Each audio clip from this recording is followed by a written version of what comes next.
Alright, Leekautorepair. Make sure you hit that like button. Make sure y'all subscribe, all that good shit. And we just gonna jump straight into it. So I'm gonna pull up this file, and today we're gonna just be worrying about I'm gonna just walk y'all through on reading the job ticket for those who new to flat rate and don't understand. You need like a sense of like navigation, like a sense of direction when you given when you given things to look at. So I'll pull up this job ticket, and it won't be like detailed, but I only will list like the complaint, like the concern pretty much. And let me go ahead and mute this, 'cause I'm gonna have this playing in the background. First one is a heating concern. Customer states that the heat only coming out of the left side. You got cold air on the right side, and then they also hear clicking noise. And then the second one is the right front headlight bulb keeps going out, and if you just follow a couple keywords as far as you hear clicking noise, and then on the second line it says bulb keeps going out. So when you get these type of issues, just everything is clear as day on here. You should have an idea of where to look to. If not, then I'll show you. So this model, 2012 Impala, the infamous sound that you're hearing right now, that this clicking noise that you hear, I will play it so that way I can hear it, but I'm not going to do that. So you should be able to hear it click.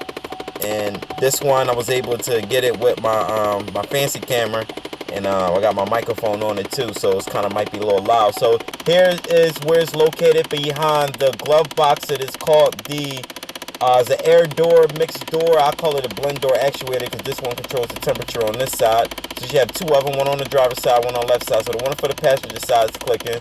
So this one is held in by 5.5 millimeter, 5.5 millimeter screws, a 1/2 inch ratchet. Use that, and you should be Gucci. Go ahead and back those off. And then you got that 2-wire connector on there too, but I leave the connector on there, and I'll worry about that after I get the actuator out.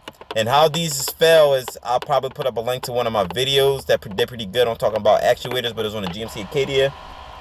And these fail internally, like the motor for itself goes bad, or like the gear for itself mess up. If you want to be that dude rigging them up, I wouldn't. It's just going to fail again. So just go ahead and get you something new with new parts. These are like cheap. I can get these for like literally like $50-$60 if I can remember. On the last Impala I did in the summer, you can get a Dorman brand. I think they make them Dorless, but I think the last one I got was a Dorman brand. And like I said, comes straight out. It's simple after you take off the two screws for it. And I don't know, what am I doing? I guess I'm trying to, my light dropped, my something did something, or I don't know what's going on, but I think I'm trying to separate. I'm trying to put my light where I can separate. I need two hands to separate. The clip is kind of like latched on, so I need to, like, press it off basically with my fingertips. So I got it off. Now for the second line, we looking at the headlights, and we said in the line that it said that the passenger headlight keeps going out. So if it keeps going out, now obviously they can't have an issue with a bulb if it keeps going out. Keyword, it keeps going out. So on these cars, it is, just from my experience, and like the Chevy Malibus, and actually a lot of Chevy products, the connector for the low beam, we're not worrying about the high beam, because we saw that the low beam was out, and I already verified that the high beam works. The connector like to go bad on it, meaning like the wire itself, it could be from like daytime running lights or something like that, whatever. The circuit always hot. These wires deteriorate over time, and they lose like connection pretty much. So it's either you have, I can't even talk. I'll leave another link in the video where I have another video on Chevy Impala where I'm replacing connectors, and I'm also showing you that how the connector got melted. So pay attention to your connector. Look at your terminals. Your terminals, they melted, then that's pretty much common sense. If they not melted, make sure you perform like a wiggle test. You don't know what a wiggle test is, I'll show you that in a second. Now give me one moment while I take my puff. Hold on, let me do one more.